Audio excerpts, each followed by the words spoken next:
তো এই দেখুন চচ্চড়ি রান্না হয়ে গেছে। এখন আমি মাছগুলো নামিয়ে নেব। তো এখন আমি মাছগুলো পরিবেশন করব। আমার রান্না যদি আপনাদের ভালো লেগে থাকে তাহলে আমার চ্যানেলটি সাবস্ক্রাইব করে পাশে থাকবেন, লাইক কমেন্ট শেয়ার করবেন। আসসালামু আলাইকুম। আমি আজকে রান্না করব পাঁচমিশালি মাছের চচ্চড়ি। তো মাছের সাথে দেব বেগুন। এখানে আমি বেগুন কেটে নিয়েছি। আর এখানে পাঁচমিশালি মাছ আছে, ট্যাংরা, পুঁটি, পেয়া, গচিটোড়া, সব ধরনের মাছ আছে। তো সেগুলো আমি চচ্চড়ি বানাবো। তো আমি একটা কড়াই বসিয়ে দিয়েছি আর কড়াইয়ে মাছগুলো দিয়ে দিলাম। মাছগুলো দেওয়ার পরে আমি দিয়ে দেব পেঁয়াজ কুচি আর কাঁচামরিচের ফালি, পরিমাণ মতো লবণ, পরিমাণ মতো হলুদ, একটু লাল মরিচের গুঁড়ো দিয়ে তারপরে দেব একটু জিরে গুঁড়ো, পরিমাণ মতো তেল দিয়ে আমি ভালোভাবে মেখে নেব। তো মাছগুলো বাছার পরে হাতের একটু সমস্যা হয়ে গিয়েছিল, কেটে গিয়েছিল। তো জ্বালা করবে সেজন্য আমি চামচ দিয়ে ভালোভাবে নেড়ে নিচ্ছি। তো ভালোভাবে নাড়া হয়ে গেলে আমি বেগুনগুলো উপর দিয়ে দেব। আর বেগুনগুলো এখনই নাড়াচাড়া করব না, কারণ আমি নিচে যে মাছগুলো দিয়েছি মশলাগুলো যাতে ভালোভাবে মাছের সাথে মিশে যায়, সেজন্য আমি বেগুনগুলো এখনই নাড়ব না, একটু পরে নাড়া দেব।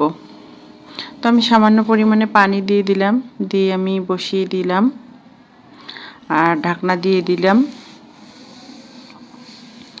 তো আমি ঢাকনাটা তুলে নিয়েছি, তুলে এখন একটু নেড়ে দেব যাতে বেগুন মাছ সবগুলো একখানে ভালোভাবে মিশ হয়ে যায়। তো দেখুন আমি এভাবে মিশিয়ে নিচ্ছি। মিশিয়ে নেওয়া হয়ে গেলে আমি আবারও একটু ঢেকে দেব। আর এই মাছের চচ্চড়িটা এভাবে রান্না করলে খেতে ভালোই লাগে। এখানে আমি ধনিয়া গুঁড়ো দেইনি, শুধু জিরা গুঁড়োটা ব্যবহার করেছি।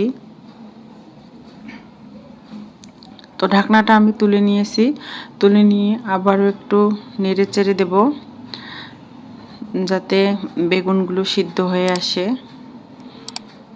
তো এই পর্যায়ে আমি দিয়ে দেব ধনেপাতা কুচি। ধনেপাতা কুচি দিয়ে ভালোভাবে নেড়ে নেব। তো এই দেখুন আমি ভালোভাবে নেড়ে নিচ্ছি।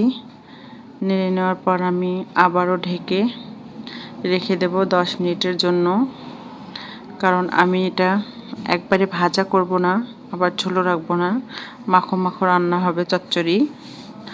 তো এই দেখুন আমি আবারও ঢাকনা তুলে নিয়েছি, তুলে এখন ভালোভাবে একটু নেড়ে দেব। আর এই পর্যায়ে দিয়ে দেব পাঁচফোড়নের গুঁড়ো। আর এই ছোটো মাছের চচ্চড়িতে পাঁচফোড়নের গুঁড়ো দিলে কিন্তু স্বাদ আরও দ্বিগুণ বেড়ে যায়। আমি সাধারণত পাঁচফোড়নের গুঁড়োটাই ব্যবহার করি, চাইলে আপনারাও ট্রাই করতে পারেন।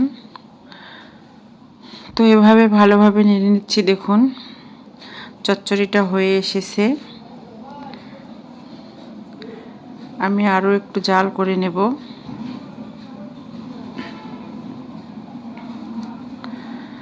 তো এই দেখুন চচ্চড়ি রান্না হয়ে গেছে। এখন আমি মাছগুলো নামিয়ে নেব। তো এখন আমি মাছগুলো পরিবেশন করব। আমার রান্না যদি আপনাদের ভালো লেগে থাকে তাহলে আমার চ্যানেলটি সাবস্ক্রাইব করে পাশে থাকবেন, লাইক কমেন্ট শেয়ার করবেন। অনেক ধন্যবাদ।